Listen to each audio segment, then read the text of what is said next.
जय हिंद। देखिए, उत्तराखंड में जो तबाही आई हुई है इसके पीछे मानवीय कारण भी है, कुछ प्राकृतिक कारण भी है। उत्तराखंड में हमेशा तबाही आती है। सुप्रीम कोर्ट ने कुछ सुझाव भी दिए थे इन तबाहियों को रोकने के लिए, ऐसे लैंडस्लाइड और ग्लेशियर के आउटब्रेक को रोकने के लिए। देखिए, उत्तराखंड का जो जगह है चमोली जिला, आपको नक्शा में उसका जिला मुख्यालय मिलेगा गोपेश्वर। यहीं से सुंदरलाल बहुगुणा ने चिपको आंदोलन किया था जो पर्यावरण को बचाने के लिए था। इस चमोली जिला में ही है त्रिशूल पर्वत, वहां से एक बहुत बड़ा लैंडस्लाइड और ग्लेशियर पिघल के गिरा। नंदा देवी के पास से जो ग्लेशियर टूटा है वो ये वाला एरिया टूटा है। आप देखेंगे पूरा ग्लेशियर हजारों साल से ये बर्फ से जमे हुए हैं। जब गर्मी होती है ग्लोबल वार्मिंग से तो ये पिघलने लगते हैं। पिघलने के बाद इसका एक बहुत बड़ा एरिया, देखिए पूरा का पूरा ये पहाड़ का एरिया जो देख रहे हैं, ये एक पूरा का पूरा बड़ा सा पहाड़ टूटा है और नीचे जाके वो वैली में गिर गया है, जिस वजह से ये नीचे की जो वैली जो घाटी है, ये घाटी में जलस्तर अचानक बढ़ गया। यहाँ से ये टूटने की वजह से ये घाटी में जलस्तर अचानक बढ़ने से ये भीषण दुर्घटना हो गई। अब ये घाटी काफी गहरी है, दो पहाड़ों के बीच के रास्ते को हम घाटी कहते हैं। इसके बीच से वो पानी अचानक तेजी से निकला अपने मलबा के साथ और लोगों को संभलने का मौका नहीं दिया था। हालांकि अब देखेंगे गाइडलाइंस के हिसाब से तो ऐसे घाटियों में बांध वगैरह बनाना मना किया गया है, क्योंकि ये बहुत गहरी घाटी है। यहाँ पर इसके बीच में कभी भी तबाही आएगा तो पानी का ढलान इतना तेज रहता है कि कभी भी संभलने का ये मौका नहीं देगा। ग्लेशियर जो होते हैं वो बर्फ के पहाड़ होते हैं। लोग कई हजार साल से ये बर्फ पिघले ही नहीं होते हैं, लेकिन कभी कभी क्या होता है, इन बर्फ के दबाव से इनके अंदर एक गड्ढे बन जाते हैं और नीचे से पानी पिघलना लगता है। जैसे यहाँ एक झील बन गया गड्ढा और यहाँ से पिघलने लगेगा और ये आगे जाके किसी पहाड़ों के बीच की घाटी से निकलने लगेगा, जो आगे जाके नदी से मिलेगी और उसके बाद इस ग्लेशियर का कटान चालू हो जाएगा। ग्लेशियर में जिस जगह पर पानी आके मिलता है वो नीचे से इस ग्लेशियर को काटते जाता है, जिस वजह से ऊपर का लोड हो जाता है और ये ऊपर से नीचे से ग्लेशियर का तल पतला हो गया और ये ऊपर से दरार पड़ने के बाद ये इसमें गिर जाता है, जिससे कि पानी अचानक आगे बढ़ता है। कुछ लोग का कहना है, मतलब कुछ भूगोलवेताओं का ऐसा मानना है कि ग्लेशियर के जगह पे वहाँ पर एक बहुत बड़ा लैंडस्लाइड यानी पत्थर का एक टुकड़ा गिरा, जिस वजह से ग्लेशियर भी पिघलने लगे और ये आगे जाकर ऋषि गंगा नदी में जाके मिल गया और ये ऋषि गंगा नदी का जलस्तर बढ़ गया और वो धौली गंगा में जाके मिली और उसके आगे जाके अलकनंदा में मिली। जो सबसे ज़्यादा भीषण तबाही थी वो रेड़ी गांव में मचा दिया गया इस ग्लेशियर के द्वारा। अब अगर आप ध्यान देंगे तो ग्लेशियर जो होते हैं ये बर्फ़ के बहुत बड़े बड़े टुकड़े होते हैं। ये पहाड़ होते हैं बर्फ़ के, कई हजार साल तक ये गले ही नहीं होते हैं। ठीक है, जो ग्लेशियर टूटता है तो बहुत बड़े मात्रा में टूटता ही जाता है। इसे रोकना एकदम असंभव है, क्योंकि एक टूटेगा तो दूसरा सब एक साथ गिरने लगेंगे सब। और इसका सबसे बड़ा कारण क्लाइमेट चेंज है। इससे नदी का जलस्तर उठ जाएगा और ये अचानक पानी आगे बढ़ेगी और बाढ़ ला देगी अचानक से। ग्लेशियर टूटने में सबसे बड़ी समस्या क्या होती है, अगर छोटा सा भी ग्लेशियर टूटता है ना तो एक बड़े से ग्लेशियर को गिरा देता है लोड के वजह से और उसे कंट्रोल नहीं किया जा सकता है। और इनको शक्ति दे देती है नदियों की घाटियाँ या जो पर्वतों की घाटी है। दो पहाड़ों के बीच की जो घाटी बनती है ये पतला जगह, इसे हम लोग भी आकार की घाटी कहते हैं। ये जितनी भी गहरी रहती है नदियों की स्पीड उतनी भयानक रहेगी। ये घाटी से ही नदियों की जो घाटी की गहराई होती है उसे हम प्रवणता कहते हैं, इंग्लिश में ग्रेडियंट। तो क्वेश्चन भी आता है नदियों की शक्ति किससे मिलती है, तो प्रवणता यानी ग्रेडियंट, शुद्ध भाषा में उसे कहते हैं हम लोग कि ढाल से मिलती है। इन्हीं ढाल के सहारे जो नदी का पानी आया वो कुछ ही सेकंडों में बहकर आगे आ गया और आगे जो पावर प्लांट था जो इस शकल का था, अभी वो निर्माणाधीन पावर प्लांट था, इस पावर प्लांट के ऊपर आया और इस पावर प्लांट को तबाह कर दिया और इसे पूरी तरह से कीचड़ के मलबे में दबा दिया। ये जो पावर प्लांट था ये दो पावर प्लांट थे, एक तपोवन एक ऋषि गंगा नामक पावर प्लांट, जो पूरी तरह से क्षतिग्रस्त हो गए हैं। इसमें कई लोग अभी भी फंसे हुए हैं, कुछ लोगों की जान गई, सैकड़ों लोग फंसे हुए हैं, इसके टनल में भी अंदर फंसे हुए हैं। अब यहाँ पर इस जो घटना हो रही है इस घटना को रोका भी जा सकता है। हर साल उत्तराखंड में कुछ ना कुछ देखने को मिलता है। 2013 में एक बड़ा सा मिला, फिर एक यहाँ पे देखने को ऐसे दुर्घटना मिले। जो लोग फंसे उनके बचाने के लिए एनडीआरएफ की टीम बनाई गई थी। 2005 में एक स्पेशल एक्ट आया गया था, आपदा प्रबंधन एक्ट। इसके तहत कहा गया कि केंद्र सरकार और राज्य सरकार एक ऐसी फोर्स का गठन करे जो पुलिस और आर्मी की तरह काम करे, लेकिन उसका मुख्य काम आपदा में लोगों को बचाना हो। तो 2005 के एक्ट के तहत 2006 में केंद्र सरकार ने national disaster response force NDRF का गठन किया। ये केंद्र सरकार के अधीन काम करती है। ऑरेंज कलर के पहनते हैं ताकि दूर से ही ये आराम से दिखाई दे सके। कोविड के दौर में बिहार और असम में बाढ़ आ गया था तो उस समय भी एनडीआरएफ ने बहुत महत्वपूर्ण भूमिका निभाई थी।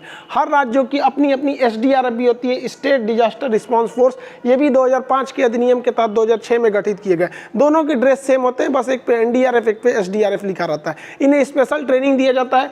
यहाँ पे राज्य पुलिस बल से कुछ लोगों को कुछ कुछ साल के लिए SDRF में भेजा जाता है, उसी तरह आर्मी से बहुत लोगों को NDRF में भेजा जाता है। इसके अलावा वहाँ आर्मी को भी लगाया गया है और आर्मी के हेलीकॉप्टर को लगाया गया है ताकि वो लोग राहत काम में ज़्यादा से ज़्यादा सहयोग दे सके। यहाँ पर जो रोड वगैरह क्षतिग्रस्त हो गई है इसके लिए BRO को लगाया गया। BRO जो है बॉर्डर रोड ऑर्गेनाइजेशन, ये सेना का ही एक अंग होता है।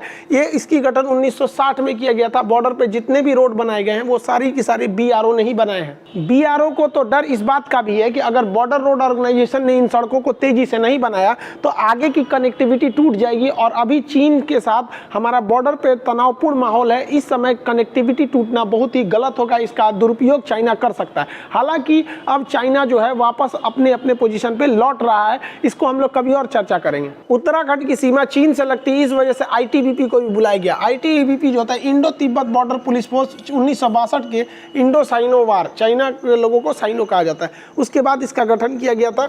ये देखिए फौज जो होती है वो बॉर्डर पे नहीं लगी होती है। फौज जो होती है अलग अलग बैरक में रहती है, जहां सेंसिटिव एरिया रहता है वहीं पे बॉर्डर के आसपास रहती है, बाकी सब अलग अलग कैंट एरिया में रहती है। बॉर्डर की जिम्मेदारी जो होती है वो अर्धसैनिक बलों के अंडर में होती है, जो गृह मंत्रालय के अंडर में काम करता है, जबकि फौज जो होती है वो रक्षा मंत्रालय के अंडर में काम करता है। पाकिस्तान बॉर्डर जो है और ये बांग्लादेश बॉर्डर, इसकी सुरक्षा की जिम्मेदारी बॉर्डर सेफ्टी BSF को है, जबकि चीन सीमा से जो लगता है, जो एरिया चाइना से लगता है, इसकी जिम्मेदारी ITBP को है। जबकि नेपाल जो बॉर्डर लगता है, ये नेपाल बॉर्डर, यहाँ की जिम्मेदारी SSB की रहती है और इस साइड वाला एरिया असम राइफल का रहता है। असम राइफल में भूटान की रक्षा तो हम लोग खुद ही करते हैं, इसलिए यहाँ कोई अलग से पैरामिलिट्री लगाने की ज़रूरत नहीं पड़ती है। लेकिन अगर वही तटरेखा की बात करेंगे तो ये करती है कोस्ट गार्ड। देखिए जितने भी बॉर्डर सिक्योरिटी वाले हैं सब के सब गृह मंत्रालय के अंदर काम करते हैं, जबकि कोस्ट गार्ड जो होता है वो रक्षा मंत्रालय के अंडर में काम करता है, इसलिए इसको गलती मत कर दीजिएगा। उत्तराखंड में बार बार आने वाले हिमस्खलन तथा भूस्खलन से आने वाली तबाहियों के पीछे वहाँ के स्थानीय लोग एक बहुत साल पहले हुए न्यूक्लियर डिवाइस को जिम्मेदार मानते हैं। देखिए 1964 में चाइना ने परमाणु परीक्षण कर लिया और परमाणु संपन्न देश हो गया। हालांकि हम लोगों ने उसके बाद 10 साल बाद 1974 में स्माइलिंग बुद्धा के नाम से परमाणु परीक्षण किए थे, पर वो पूरी तरह सक्सेस नहीं हुआ था। बाद में हमें 1998 में हम लोगों ने शक्ति 98 के नाम से परीक्षण किया था, वो सफल हुआ था। तो 64 में चाइना ने जब परीक्षण किया अपने पश्चिमी राज्य सिंजियांग में, तो भारत के लिए एक खतरा का माहौल आ गया, क्योंकि 1962 में हमें एक तरफा हार देखने को मिली थी चाइना से, खास करके इसी एरिया में जो अक्साई चीन के एरिया में। तो भारत उस समय अपने आप को मतलब थोड़ा सा असुरक्षित महसूस कर रहा था। चाइना को रोकने के लिए अमेरिका भी प्लान बना रहा था। वो चाइना पर नजर रखने के लिए भारत के सीमावर्ती एरियाओं की मदद लेना चाहता था। इसी बीच अमेरिकी खुफिया एजेंसी जो CIA है वो भारतीय प्रधानमंत्री मोरारजी देसाई से संपर्क करती है और रॉ के साथ मिलकर एक डिवाइस लगाने का प्रयास करती है भारत के उत्तराखंड में स्थित नंदा देवी पर्वत पर। नंदा देवी पर्वत उस एरिया की सबसे ऊंची चोटी है। यहाँ पर उन्होंने nuclear powered telemetry listening device नाम की एक मशीन लगाई थी। ये मशीन के अंदर प्लूटोनियम था। जापान में जो पहला परमाणु बम गिराया गया था उसका नाम था लिटिल बॉय।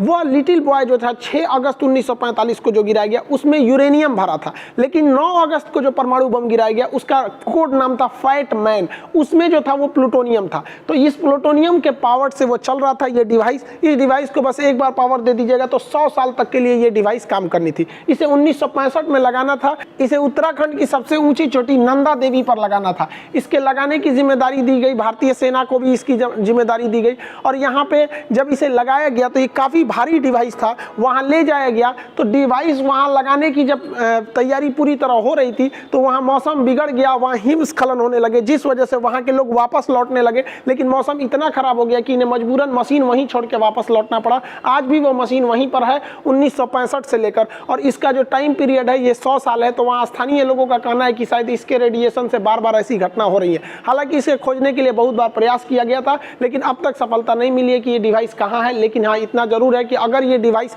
अपने कवर से खुल के बाहर आ जाता है तो भीषण रेडिएशन की देखने को मिलेगा। और ये रेडिएशन बहुत ही खतरनाक होता है। परमाणु बम कोई बहुत खतरनाक नहीं होता, बल्कि इसके अंदर रहा रेडिएशन कैंसर जैसी घातक बीमारियों को जन्म दे देता है। तो कुछ लोग का आशंका इस पर भी जताया जा रहा है।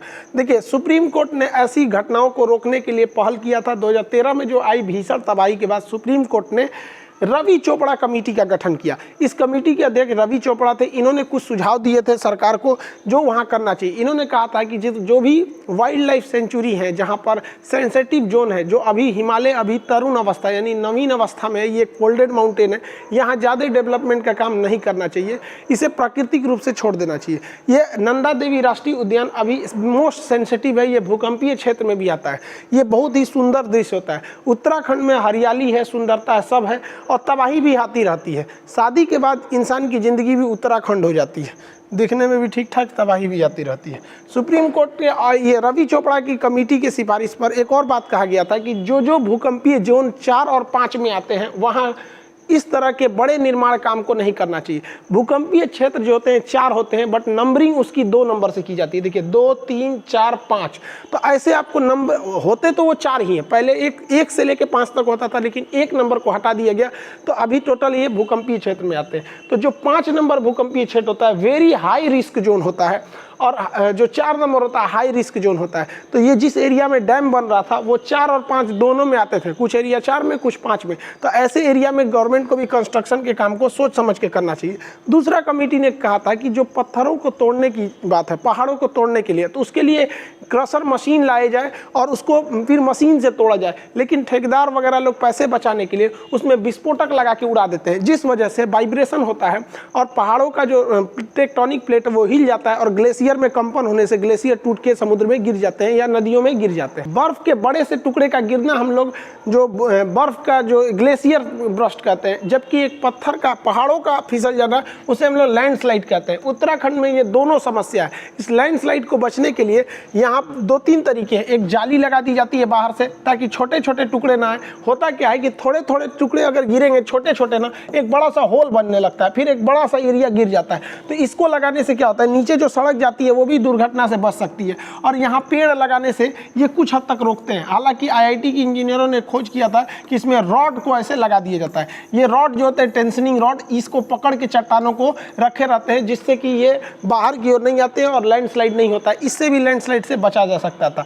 आगे की ओर जो सबसे महत्वपूर्ण रवि चोपड़ा समिति की बात थी, वो कहा गया था कि जो घाटी यानी 2 पहाड़ों के बीच का रास्ता, ये जो 2 पहाड़ी है, घाटी है, अगर ये घाटी 2000 मीटर से ज़्यादा गहरी है तो इसमें बांध का निर्माण न किया जाए, क्योंकि अगर ज़्यादा गहरी घाटी है तो उसमें कभी भी यहाँ से अगर ग्लेशियर या कोई भी ग्लेशियर पिघलता है तो इसमें गिरेगा तो इतने स्पीड से आएगा कि इसको तोड़ देगा।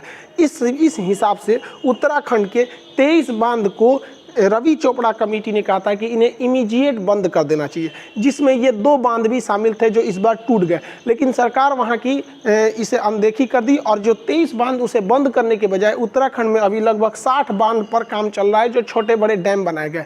ये डैम हमारे लिए ज़रूरी भी है क्योंकि हमें रिन्यूएबल एनर्जी चाहिए। ये एक बहुत वन टाइम इन्वेस्टमेंट होता है, बार बार इसमें बहुत ज़्यादा इन्वेस्टमेंट नहीं होता है, और ये हमको पर्यावरण को क्षति पहुँचाए बिना बांध से हम आराम से बिजली बना सकते हैं। जबकि अगर आप देखेंगे, अगर हम बिजली नहीं बनाएंगे, इस तरह कोयला से बनाएंगे, तो पर्यावरण को एक बहुत ज़्यादा नुकसान करते हैं, और यही पर्यावरण के नुकसान वाले कारक हैं जो जाके ग्लोबल वार्मिंग करेंगे और ग्लेशियर पिघलेगा। तो हमें एक बैलेंस वे में लेकर चलना है। हमें विकास भी देखना है, इंफ्रास्ट्रक्चर को भी देखना है, लेकिन कम से कम वैसे जगह पे ना करिए जाए जो सेंसिटिव है, जहाँ पे दुर्घटना की संभावना होती है। इसका वहाँ के लोगों ने भी विरोध किया था, जो वहाँ पे विस्फोटक वगैरह बनाए जा रहे थे। इवन कि वहाँ पर हाईकोर्ट में भी, उत्तराखंड के हाईकोर्ट में 2019 में इसके खिलाफ पिटीशन दायर किया गया था, और 2021 में ऐसी घटना भी हो गई। तो ग्लोबल वार्मिंग भी इसके लिए जिम्मेदार है। हम पूरी तरह से ये नहीं कह सकते कि डैम वर्क को रोका जा सके, क्योंकि डैम भी वहीं बनेंगे जहाँ पहाड़ होते हैं। मैदानी क्षेत्र में डैम बनाएंगे तो नदी अपना रास्ता ही बदल लेती है। तो डैम भी बनाना जगह, लेकिन हाँ, बीच के रास्ते के हिसाब से चलना है, क्योंकि हम लोगों को पेरिस क्लाइमेट समझौते में भी हम लोग हैं। अभी तो जो बाइडन आने के बाद अमेरिका को भी फिर से इसमें शामिल कर लिए हैं।